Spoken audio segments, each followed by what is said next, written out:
इसका तो मैं नामो निशान मिटा दूंगी। लक्ष्मण,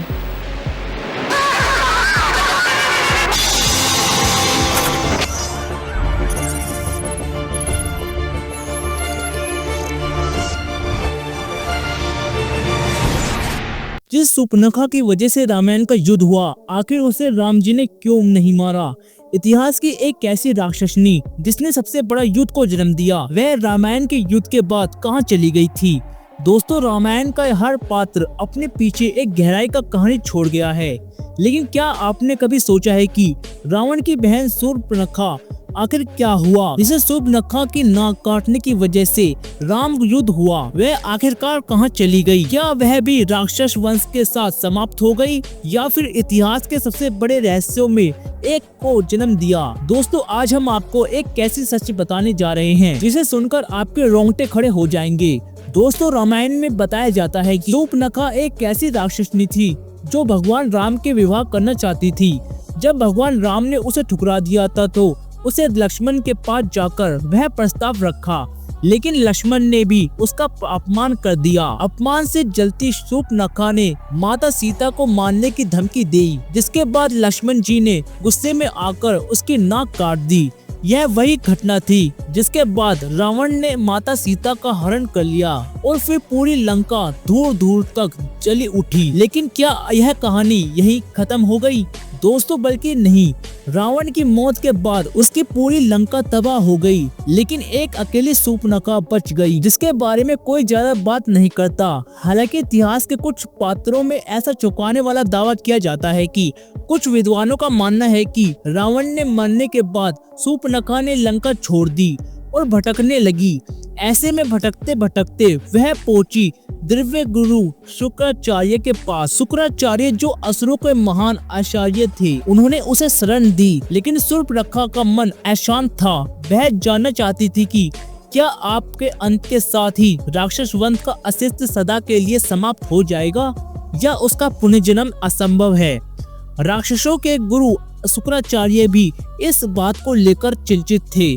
इसके लिए उन्होंने कठोर तपस्या करी और भगवान शिव को प्रसन्न किया। भगवान शिव ने उन्हें वरदान के रूप में एक दिव्य शिवलिंग प्रदान किया। दोस्तों, यह कोई साधारण शिवलिंग नहीं था। भगवान शंकर ने कहा कि यदि कोई सच्चा विष्णु भक्त इस पर गंगा जल चढ़ा देगा तो संपूर्ण राक्षस वंश का समाप्त हो जाएगा। यह सुनकर सूर्पनखा और शुक्राचार्य चिंतित हो गए। वे जानते थे कि यदि शिवलिंग किसी भी विष्णु भक्त के हाथ लग गया तो वह राक्षस जाति का अंत निश्चित है। इसलिए उन्होंने इस शिवलिंग को दूर एक अज्ञात रेगिस्तान में छुपा दिया। यह स्थान इतना रहस्यमय था कि कोई भी साधारण व्यक्ति वहां तक नहीं पहुंच सका था।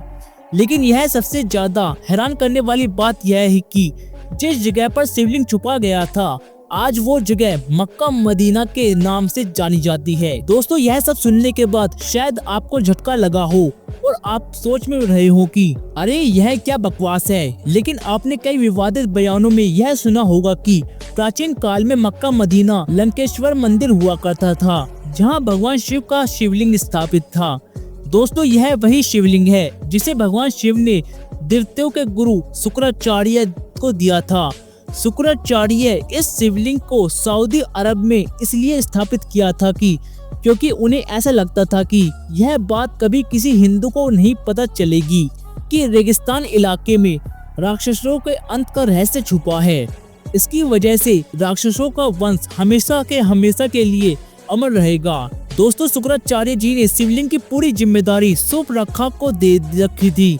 उस समय नाक कटती होने की वजह से सूर्पनखा हमेशा ही अपने चेहरे को कपड़े से ढककर रखा करती थी और फिर उसने वंश को आगे बढ़ाने के लिए कई बच्चों को जन्म दिया और आज उसी के बच्चे और उनके वंशज सूर्पनखा की सारी परंपराओं को निभाते आ रहे हैं। यह हम बात कर रहे हैं मुसलमानों की। दोस्तों, अगर आप इतिहास की गहराइयों से खोलेंगे तो कई ऐसे सबूत सामने आए हैं कि जो यह संकेत देते हैं कि इस्लाम की जड़ें कहीं न कहीं किसी राक्षस वंश से जुड़ी हो सकती है। अगर हम अरब प्राचीन परंपराओं को देखें तो वह कई मान्यताओं में राक्षस वंश की संस्कृति और मिलती जुलती हैं। इसे अगर हम सबसे पहले बात करें तो वह है कुर्बानी। और परंपराओं। दोस्तों, राक्षस युग में बलि देने की परंपरा थी। नर बलि और पशु बलि दोनों आम थी। राक्षस अपने देवताओं को खुश करने के लिए जानवरों को कभी कभी इंसानों की बलि दिया करते थे। ऐसे में सवाल आता है कि यह महज संयोग है कि इस्लाम में भी कुर्बानी का इतना महत्व है कि हर साल ईद उल अजहा पर लाखों बेजुबान जानवरों की बलि कुर्बान कर दी जाती है। क्या यह प्राचीन राक्षसी परंपरा की छाया नहीं है? वहीं अगर हम दूसरी परंपरा की बात करें तो महिलाओं को दबाने वाली प्रथा कैसे पीछे रह सकती है।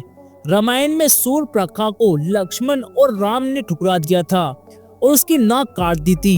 यह उसके लिए सबसे बड़ा अपमान था, जिसके चलते चलते उसे जिंदगी भर अपने मुंह को ढककर रखा। और आज अगर देखा जाए तो इस्लाम धर्म में महिलाओं को हमेशा मुंह ढककर रखने की हिदायत दी जाती है। अगर कोई महिला घर के बाहर निकल रही है हो तो खास तौर पर उसके बुर्का पहनने के लिए कहा जाता है। अब सोचिए, अगर उसने अरब में एक नई सभ्यता की शुरुआत की तो क्या उसने महिला के साथ होने वाले अपमान को याद रखते हुए कि एक ऐसा समाज नहीं बना होगा जहां स्त्रियों को पूरी तरह से दबा कर रखा जाए। आज इस्लाम में महिलाओं को पर्दे के में रहना पड़ता है। पुरुषों को 4 शादी करने की छूट है। तलाक देना आसान है और महिलाओं की गवाही का मूल्य पुरुषों के आधा माना जाता है। क्या यह सब शूर्पणखा के अपमान का बदला लेने की भावना से उपजा गया सिस्टम था, जिसे धीरे धीरे इस्लाम में महिलाओं का सम्मान बिल्कुल घटा दिया था? और दोस्तों, हम तलवार के दम पर फैलती हुई सभ्यता को कैसे भूल सकते हैं, जिसने राक्षसी सोच का विस्तार किया। राक्षस बल को शक्ति में विश्वास करते थे। वे धर्म से ज्यादा युद्ध और विजय के प्राथमिकता देते थे। रावण का साम्राज्य शक्ति से बड़ा था। अब अगर इस्लाम के फैलाव को देखें तो यह भी तलवार की नोक पर फैला है। इतिहास गवाह है कि इस्लाम की सबसे ज्यादा विरुद्ध युद्धों और फतह के जरिए हुई हैं। क्या यह भी संयोग है कि राक्षसों और इस्लामिक संस्कृति दोनों ही हिंसा और युद्धों के असहमति दी गई है? यहाँ तक कि राक्षसों के गुरु शुक्राचार्य जी वह वजह इस्लाम धर्म के शुक्रवार की बहुत ही मान्यता है। इस दिन जुम्मा कहा जाता है और हर इस्लाम धर्म में व्यक्ति के लिए जुम्मा बहुत ही खास होता है, जिसका सीधा कनेक्शन शुक्राचार्य जी से है। यहाँ तक कि कुछ विद्वानों का मानना है कि शुक्राचार्य अनुयायियों ने ज्ञान के आगे बढ़ाया और जब अरब में एक नई सभ्यता पनप रही थी तब उनके विचारों को शामिल कर लिया गया। अगर ध्यान से देखा जाए तो इस्लाम और असुर संस्कृति कहीं समानता है। जैसा कि युद्धों में सोपोरी माना जाता है कि एक ईश्वर धारणा, क्योंकि असुर केवल अपने गुरु की पूजा करते थे। इस्लाम में केवल एक ईश्वर को माना जाता है, जिसके अलावा बलिदान और कुर्बानी को अनिवार्य माना भी शुक्राचार्य की ही धारणा थी। इसको इस्लाम धर्म में इतना महत्व दिया गया है कि ऐसे में यह सवाल खड़ा होता है कि क्या वाकई में ही अरब के लोग शूर्पणखा के वंशज हो सकते हैं? इतिहासकारों का यह भी मानना है कि शूर्पणखा ने अरब के काबिलों के साथ विवाह करके अपना वंश आगे बढ़ाया। धीरे धीरे उसके संतान ने अरब के समाज में अपनी पकड़ बना ली और एक नए धर्म और संस्कृति की शुरुआत कराई गई। यही वजह है कि अरब की परंपराएं और इस्लामी प्रथाएं राक्षसों के रीति रिवाज से इतनी ज्यादा मिलती जुलती हैं कि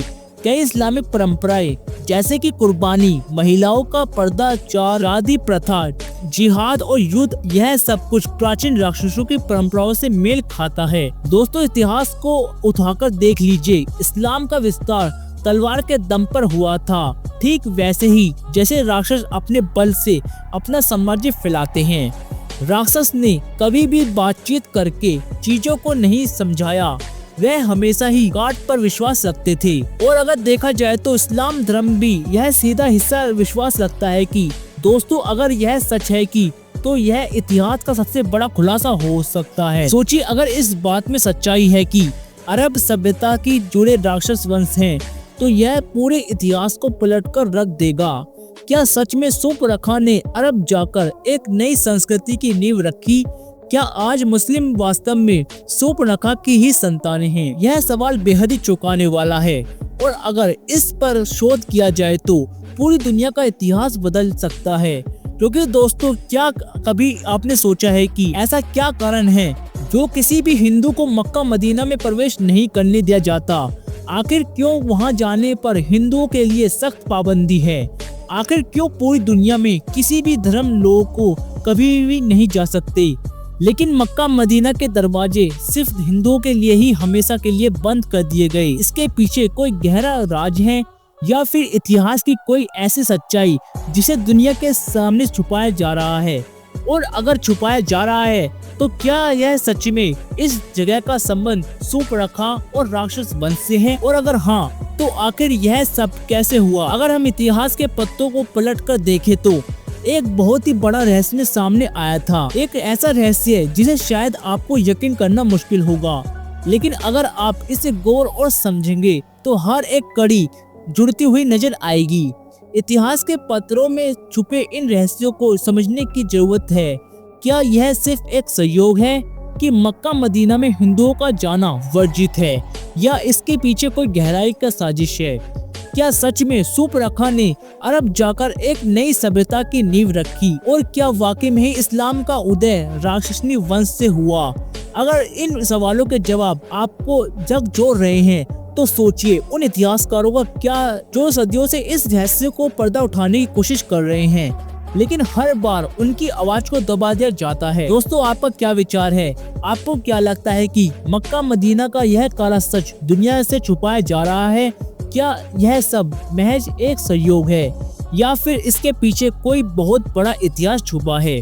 अपनी राय हमें कमेंट में जरूर बताना। और अगर इस वीडियो की जानकारी आपको महत्वपूर्ण लगी हो तो इसे ज्यादा से ज्यादा शेयर करें ताकि यह सच हर किसी तक पहुंच सके। धन्यवाद।